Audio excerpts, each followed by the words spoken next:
അത് ടഫ് തന്നെയാണ് കാര്യം. അൾട്ടിമേറ്റ്ലി ഞാനാണല്ലോ അത് ചെയ്യുന്നത്.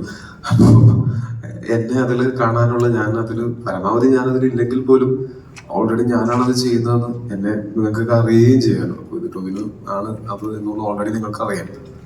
അപ്പൊ പിന്നെ അത് ഭയങ്കര എഫേർട്ടാണ് മറ്റൊരാളെ പോലെ തോന്നിപ്പിക്കുക എന്ന് പറയുന്നത്.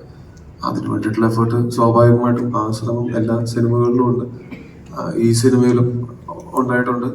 അതില് ആ എഫേർട്ടിന് നമ്മളെ ഹെൽപ്പ് ചെയ്യുന്നത് ഞാൻ നേരത്തെ പറഞ്ഞ പോലെ ഞാൻ ഭയങ്കരമായിട്ട് എന്നെ തന്നെ ഡയറക്ടർക്ക് സറണ്ടർ ചെയ്തിട്ട് ഞാൻ ഭയങ്കരമായിട്ട് ഡയറക്ടറിനെ ഡിപ്പെൻഡന്റ് ആയിട്ട് നിൽക്കുന്ന ഒരാളാണ്. അപ്പോൾ ഇത് ഞാൻ ഒറ്റയ്ക്ക് അല്ല ഇത് രൂപപ്പെടുത്തുന്നത് ക്യാരക്ടറിനെ. അപ്പോൾ രൂപപ്പെടുത്തുന്നതിന് മറ്റൊരാളുടെയും കൂടെ സഹായം വരുന്ന സമയത്ത് എൻ്റെ ബുദ്ധിയിലും എൻ്റെ ചിന്തയിലും ഞാൻ സൃഷ്ടിക്കുന്ന ഒരു കഥാപാത്രത്തിനേക്കാളും ഇതിന്റെ ആക്ച്വൽ സൃഷ്ടാക്കളായിട്ടുള്ള ഇതിന്റെ റൈറ്ററും സംവിധായകനും കൂടി എനിക്ക് ഇൻപുട്സ് തരുന്ന സമയത്ത് എൻ്റെ ആ ശ്രമത്തിന് കുറച്ചും കൂടെ സഹായകരമാണ്.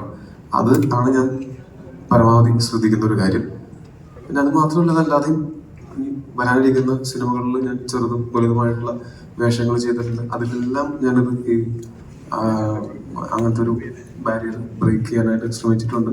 നിങ്ങൾക്കും അതുപോലെ തന്നെ എന്താ പറയാ, എന്റെ അംശം എന്തായാലും അതിനകത്തുണ്ടാവും, അതില്ല എന്നല്ല ഞാൻ പറയുന്നത്. പക്ഷെ മറ്റൊരാളെ പോലെ തോന്നിയേക്കാം അങ്ങനത്തെ സിനിമകളും വെച്ചിട്ടുണ്ട്.